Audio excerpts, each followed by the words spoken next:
Where it come from? What are you talking about? The sample? The soundtrack. Oh, the Who's the Man soundtrack? He always trying to check me. You know I'm on my thing, man. I gotta check his style to make sure that he's right. Yeah, I know about that. Heavy D, Ed Lover, the Young TV rap crew was all up in that joint. What was that, like 92?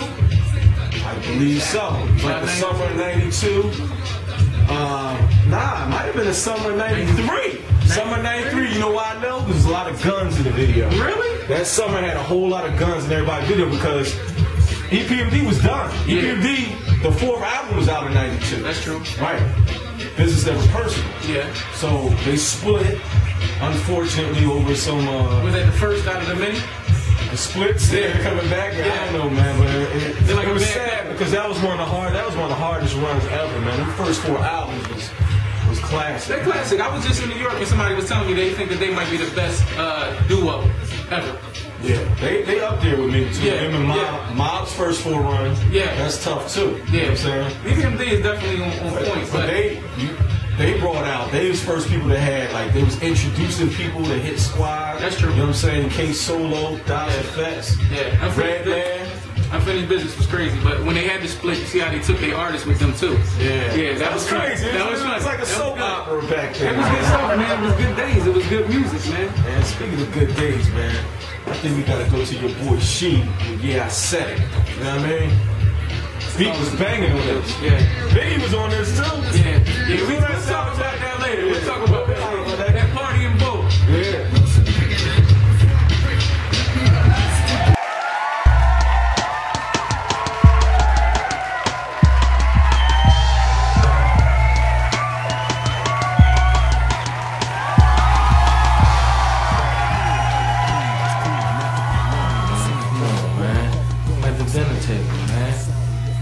Y'all want some more? Y'all ain't gonna leave, huh? Nah, I'll give y'all some more, man. Carlton, hook me up, man.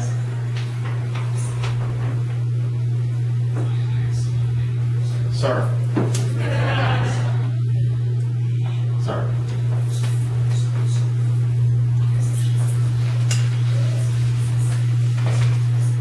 Sir.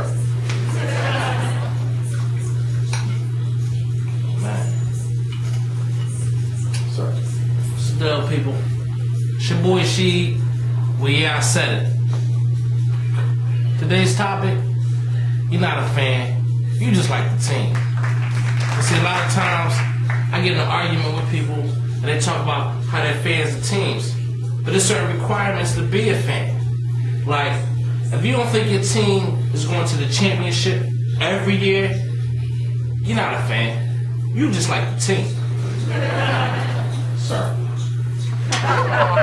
Sorry, sir. If you never seen your team other than the TV screen, you're not a fan. You just like the team. Sorry. If you never kicked somebody out your house for talking about your team, you're not a fan. You just like the team. Sorry. If you don't own any paraphernalia of your team, you're not a fan. You just like the team. Sorry. If your team won a chip and you ain't go to the parade, you're not a fan. You just like the team.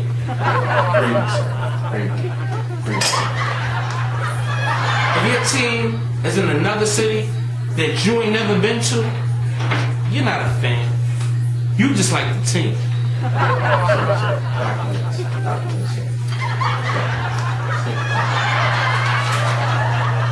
If you say, I'm a fan, I'm just a realist, you're not a fan. You just like the team. There's a problem with The lighting. So.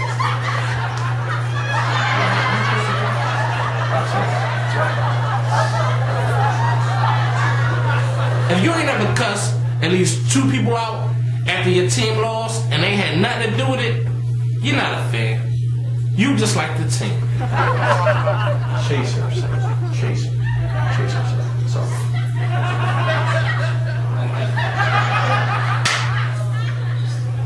Well, that's your boy Sheed. Well, yeah, I said it.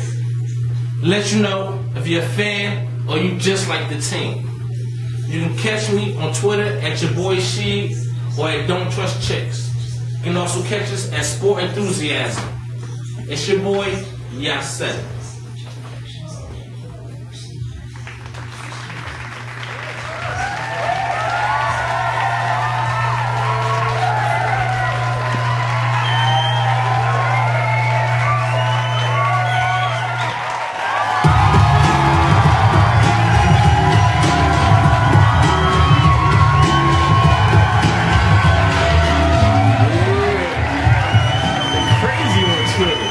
Sport Enthusiasm. That's how you get at us. If you want to talk to us, you catch your boy Sheed there, Bootleg Wayne. I may pop up every once in a while, you know what I'm saying? You want to get at us directly? sportsenthusiasm@gmail.com. Bootleg Wayne. What's going I see you on? made the transition to Biggie. You made the transition to Biggie? Yeah, man. I always stay on Biggie. That was his debut. Gotta stay on. Right. Who's the Man soundtrack debut. Party and BS. Party and BS, man. There's a lot of BS going on, There Wayne. was a lot of BS. There's a lot of BS going on now. You talking about the NBA? I am talking about the NBA. There's a lot of BS going on right now. Oh man, all this still goes on, man. The NBA, I don't even know what to say about it. He's I'm like not paying a bunch of money to go see LeBron in a hot gym. in a blazing hot. Blazing hot gym for like $80. There's a lot of BS going on. A lot of BS. Yes, they going on. try. A pickup game, but they definitely are trying. But the move is to go overseas right now because they don't see no bread coming in, man. They don't see it happen. Well, you know, people gotta manage their money, man. I mean, That's the bottom you making millions of dollars. Kobe gotta give out loans. That's the bottom line. See, that's that lower Marion education right there, man. And he only went to high school. That's the thing about it. He come from a different cloth. He come from a totally different club. They talking about how much for 10 games? Like 6-point-something million, but the hell with the cloth. He done made $100 million about 3 times over. So True. he probably blowing money fast like Rick Ross. He could afford to do it. But I've never seen Kobe real flashy, flamboyant on the. I've never seen him like that. His crib is crazy. It should be crazy. Who knows? Do he got 40, 50 wheels? Is he wearing 16, 17 medallions and all that? I don't see that. Not that he can't afford it, but I don't see it, man. That's not him. He got that Italian type style. You know, I mean, I know the wheels because some of the wheels filtered into our hood early on. I heard Kobe, he pushed nice stuff, but you know, he ain't out with it. I'm you know sure what I he mean? pushes that stuff. I mean, he should. Yeah, but he got crazy money because it ain't really been a superstar that played this long ever. That's true. That make the type of money that he's made ever. He's like, let's count it off, and we want to count it off. And What's his rookie contract, right? Uh-huh. What he probably made in the rookie, about $2-3 million. Yeah, Right? exactly. Then he had the cap. The cap was about $70 million. But then he got his deal though. Hold up. $70 million, because we talking about like early 2000s when they put that cap in there. Him and AI had the max 70. Then he hit him with a beam. Hit him with a beam, $100 million. Yeah. Then he re-up for like another 100 plus. Yeah. So we're talking about close to about $300 million. You think he took a loss with the rape case though? What? You think he took a big loss, right? Not to affect $300 million. I think he took a nice little chunk though. $300 million, right? What? The payoff? I get a payoff somewhere between $750,000. That's it? Yeah, The payoff, but I mean just losing endorsements too though. Hey, he lost some stuff. Everybody back Wayne, everything I named ain't have nothing to do with an endorsement. Oh, That's true. That's NBA bread. I'm not even talking about Adidas. I'm not talking about Sprite. I'm not talking about Gatorade. I'm not talking about none of the endorsements. Okay. The NBA 2K2 or 3 or whatever he was. You know, I'm when he was all on Atari. there. Yeah. I'm talking about NBA bread. Okay. All our superstars made like $3 million, $2 million when they got their re-ups. No, that's true. That's NBA bread. That's the NBA bread. But the NBA is doing so much. If you look online, like, it's no current players on it. They're not talking about the players. Even this 2K12 coming out, man, they don't got nothing but Magic, Bird. Like, I don't see none of the current players. I don't even know if I'm going to go grab it, man. And I'm an avid player. See, I didn't know that. See, I can't keep up with that. The graphics, it overwhelmed me. When I saw it on TV, I was like, what is going on here? When I'm used to double dribble, man. I keep it real. So we're going to keep it real. We're going to go to the 700 level where tickets was $12. It was cold. Man, it was real high up in the air. Very nervous, scared, plastic seats. 700 level. EJ, Philly. They call me Bootleg Wayne. Have nothing to say.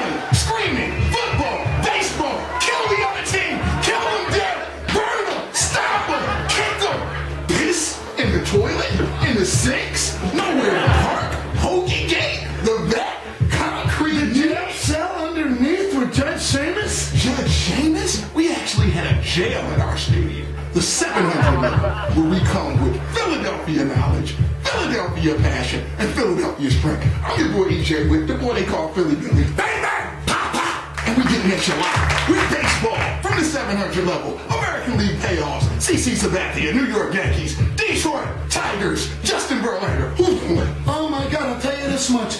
If Detroit can match the hitting power of the Yankees, I think they can ride it out. CC Sabathia's been a horse, but you know what? He's only give up big-time runs in big-time innings in big-time games. Remember Shane Vick? Grand Salami. A-Rod is getting old. Jeter is getting old. Jorge Posada is getting old. I don't know. The Empire might fall. We want the rematch, but it may not happen. Tampa Bay. Oh my God. Coming back. Are you kidding me? Down 7-0 to score 6 Just play football. 1 in the 9th and a win in the 11th after Baltimore comes back at the end of the game to knock off Boston, and they thought they were golden because there was a 7-0 lead in New York. The Red Sox. Oh! Down goes the Red Sox. Down goes the Red Sox. You hear them crash? Did you hear Terry Francona and Red Sox Nation just fall down and they can't get up? Boom! It's Rangers, maybe? I don't know. But back in the National League East, the Phillies and the Cardinals, the Citizens Bank Pop Mob, the Red Boys that you see here today, the #1 team in baseball. Will they win, Philly Billy? 102-60. Philadelphia Phillies. Oh, hitting comes with good pitching. You get good pitching, you need people to hit. None of this 1-2 run stuff while Cliff Lee strikes out a dozen. Only problem is Berkman, Pujols, Espinosa, Molina. These guys can hit too. Hey, they made a run in the Pujols and Molina? That sounds like a Dominican delicatessen. Where's the ball? But I tell you this. Watch out for Milwaukee. Hey, watch out, Prince Fielder still smacking the ball as usual, just like his old Still man. smacking the ball. Corey Hart, one of the best leadoffs in baseball. I'm telling you, Arizona really needs to step it up. They deserve to get in. Now they got to prove they belong here. And like I said, hey, the Phils can only prove so much as far as their pitching and hitting will take them. That's baseball. It is what it is. Baseball. Good pitching generally beats good hitting. Speaking of good hitting, I would like to hit the fat walrus who coaches the Philadelphia Eagles. I'm sorry, the clock management calls, running the things up the middle on the 1 yard line instead of mixing it up. I thought they called you Trick Daddy because of your trick plays. What's that? What's going on? Hello, police. Yeah, what did he put a robbery? Yeah, the guy's name is Namdi Al-Sawan. Took about $10 million from Eagles and gave him nothing in return. Nothing. Zero. Has Namdi Nigerian for Izzo Toast Jenkins? I don't know. Green Bay Packers in the house, running roughshod. Detroit Lions, very surprising. Oh my God. Sue, tackling everything that moves. Matt Stafford, Megatron Calvin Johnson, the best wide receiver in the world today. Andre Johnson going down. Houston, Calvin Johnson, welcome to the top of the wide receiver receiver food chain, my friend. Let's welcome the wide receiver food chain. Dallas Cowboys, Tony Romo, maybe Rex Grossman was right. Washington Redskins are leading the NFC East, and I can't believe what is happening in the NFL. Offensive football reigns supreme. Defenses are handcuffed. What is going I on? don't know, wasn't Kevin Cobb supposed to be the savior of the Cardinals? Isn't that what they were saying? They're 1-3. It doesn't look like it. doesn't. And today, we're telling you, this week in the NFL, the Eagle Failure Bowl, where you will have Donovan McNabb and the Minnesota Vikings going against Kevin Cobb and the the Arizona Cardinals. I don't want anyone to win. I want them both to lose. One quickly, more slowly than the other, because they're both balls. McNabb, you cannot hold on. I'll tell you that. But teams that know something about taking leads back, overcoming adversity, Buffalo, definitely a playoff contender as of now. Excuse me, Detroit? Who would have thought that, Buffalo and Detroit would be a powerhouse matchup? Will that be good for the NFL if Buffalo and Detroit make the Super Bowl? In Indianapolis? God, are they crying for Peyton? He finally stops doing commercials, starts winning games, and now he's out for the first time in his career. Out. Down with Peyton Manning, down with any other team except those who ride with the 700 level. I'm your man EJ, that's Philly Billy. Bang, bang, pow, pow, 700 level. We in the house. Coming at you 700 level style. Philadelphia, hey baby, how we doing? Yachty Bucks, you too.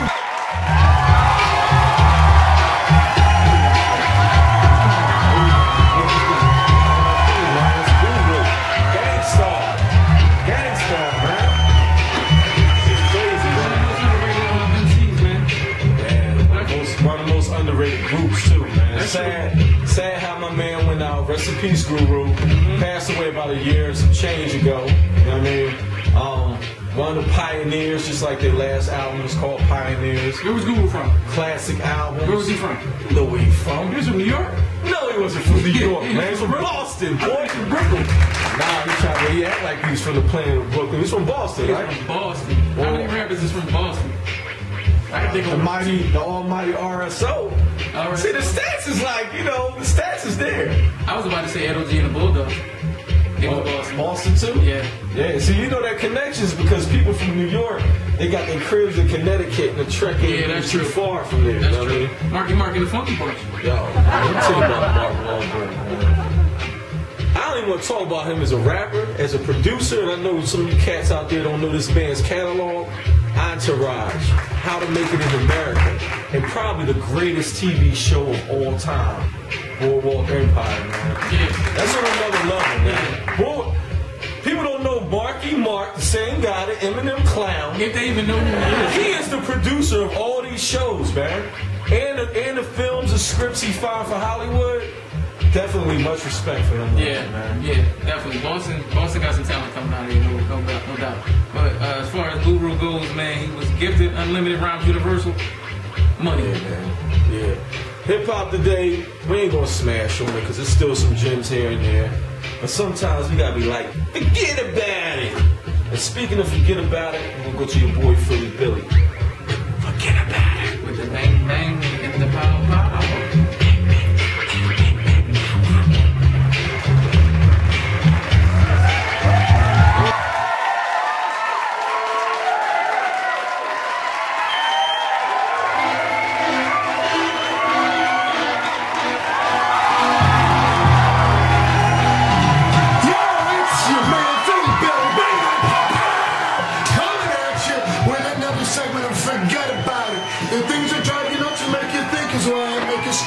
I'm the fans' voice for the fans, by the fans, to the people who need to hear it.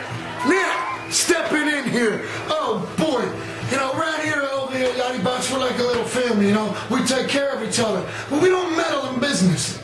Like some stupid people, like Mr. Lindros does. You gonna put your daddy in as your agent? Seriously? Well, you need a family advisor for what then? If he's so good at being an agent, what you need a family advisor for? All he did was screw things up, take Peter Forsberg, Chris Simon, Mike Ricci, and a few good years out of our bad boy goaltender, Mr. Ron Hextall, and then my buddies. They went to go back. Who built that team around those picks, around that money, everything, okay, that they got from the Lindros deals why Colorado had their cup rings, okay? Because you couldn't shut your mouth. Then you have your little mix-up with Brindamore's life, and because they invested all that into you, they weren't willing to part ways, so we had to lose Roddy Brindamore. Big boy Rod, man, come on. One of the best players of all time, all because family had a meddle in business. Especially like you. Well, I know Kurt Warner plays football. I didn't know his wife did. With the, if we're not winning in St. Louis, we want to go where we can start. We want a starting position. We know where, it's just we stuff, okay? I haven't seen you take a snap or a down on the field. So keep your mouth off the radio, your face off TV. Let your man handle his business. You know why? Because that's his business, not yours. You just sit around and spend his credit cards. End of story. You thinking about opening your mouths, family? Forget about it. Be quiet with that. Let the pros handle the pros.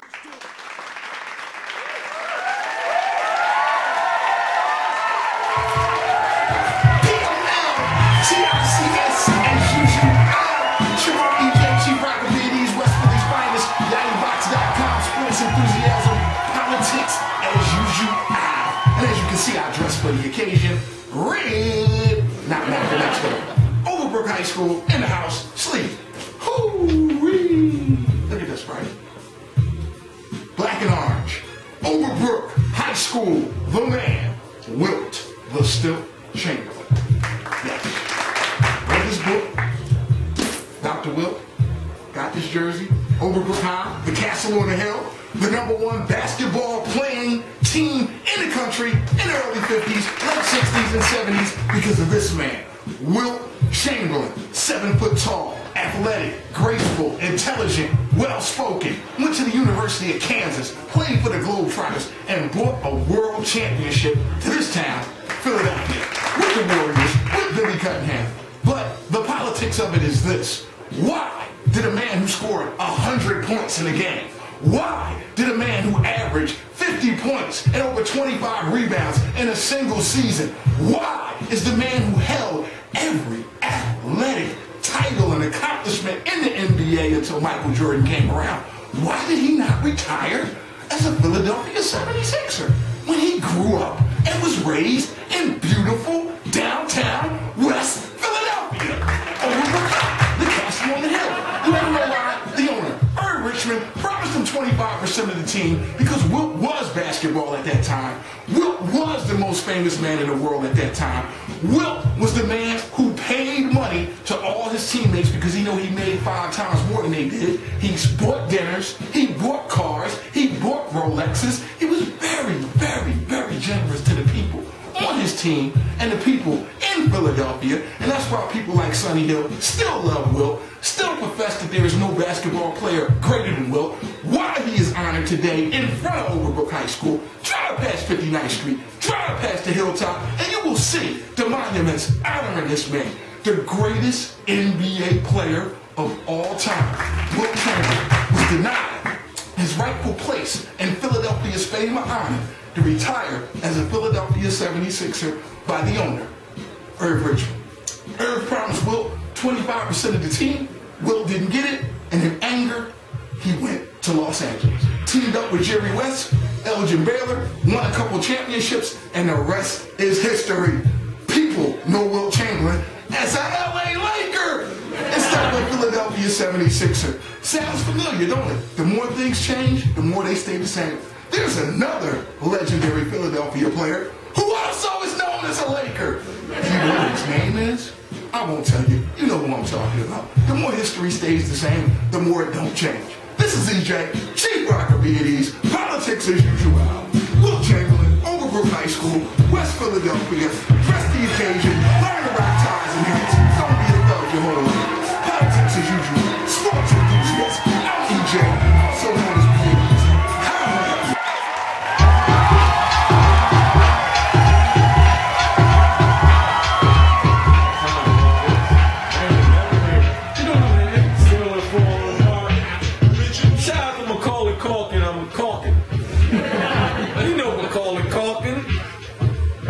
Boy, MJ, I told y'all before, any night he performed like Mike.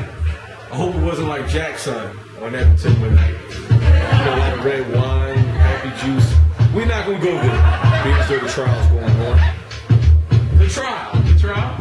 The trial with Doctor. Oh, with the doctor that might have did him dirty? Allegedly? Might have did him dirty. Might have did him dirty. The one that panicked once he did him dirty. Yeah, he did. You know, Mike was a legend, man, and it's sad that they're airing stuff like this is prime time. Like they're airing this stuff 6 o'clock, 5 o'clock, 7 in the morning. My kids eating breakfast. I gotta see someone that I idolize, and people will lie and say they didn't idolize this man. We always try to take the curls in our hair and bring them down, and you know, we was all doing that back then, man. Mike was the man. Mike was definitely. Mike was the man. People front now, act hard, but Mike was the man, man. So, you know, rest in peace, Mike. Whatever happens with the trial, whatever happens, Mike. I don't know what Mike was doing to preserve his body and sleep and all his little ailments. I ain't got nothing to do with that, man. The music was great, man. There's a lot of politics popping off with that situation right there. Yeah, it's crazy, man. I don't know what to believe though, man. It's hard because it's a lot of money. But wasn't his money coming from Mike? Like, why would you off him if that's your bread? Yo, just like the NBA, man. Mike was in debt. A lot of big loans. A lot of not paying back diamond rings with dirt and food in them and give it back. People suing him.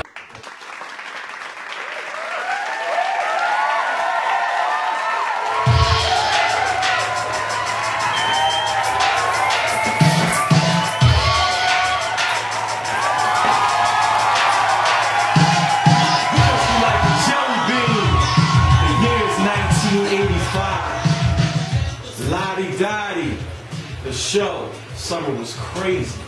Radio, LL Cool J debuted on Crush Crew when he was like, box, and audition for the crew.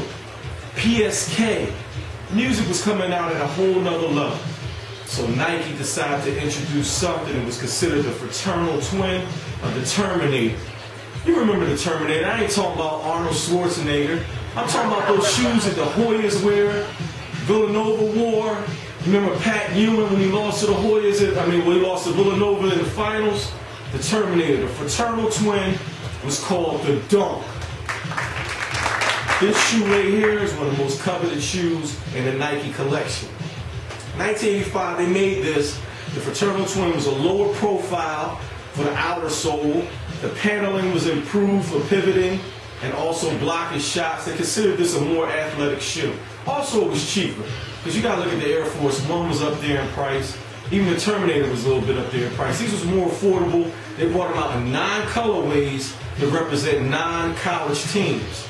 So picture the 80s, you know what I'm saying? Blue and white, orange and white, those was hot. I think they had a yellow and white, and they all represented different teams. They actually signed the teams and the coaches the deals to represent this shoe. Now this shoe, the craze went crazy around the hip-hop phase, and they reintroduced it in 1998 and 2000. And when they reintroduced it, they reintroduced it with a nylon tongue. And guess what, folks? I got the version with the nylon tongue, because later on they started bringing them with the leather tongues. You know, the sneaker fiends get the right joints. Now, these was a little different from the ones back in the day, but when they brought them back, the hood blew them up, and then the next thing you know, they flowed out into the suburbs. Skateboard dudes started rocking these because it was lightweight and like the cushioning and like the actual comfort level and the ankle support. So Nike caught wind of that, and they brought out the Dunk SB, the skateboard version of the Dunk. Next thing you know, there was a mad frenzy. They started bringing out different colorways. They started bringing out signing different exclusive skateboarders. You had people like Trez, Blazers, Paul Rodriguez, and the whole fanatics went crazy over these. Lines outside the store, people sleeping overnight, bringing out limited editions in New York and LA, people getting into fights. People getting into fights and riots. And they came out with the Dunk line is worth like $1,000. And they also came out with the Dunk pigeons that caused crazy riots all across the U.S. So this is your history of the Dunk. And I'm your boy, Sleep, geared up in the feet line. We can get in all that Kangol and stuff. I don't know nothing about that. This was your episode of Sneaker Fiend.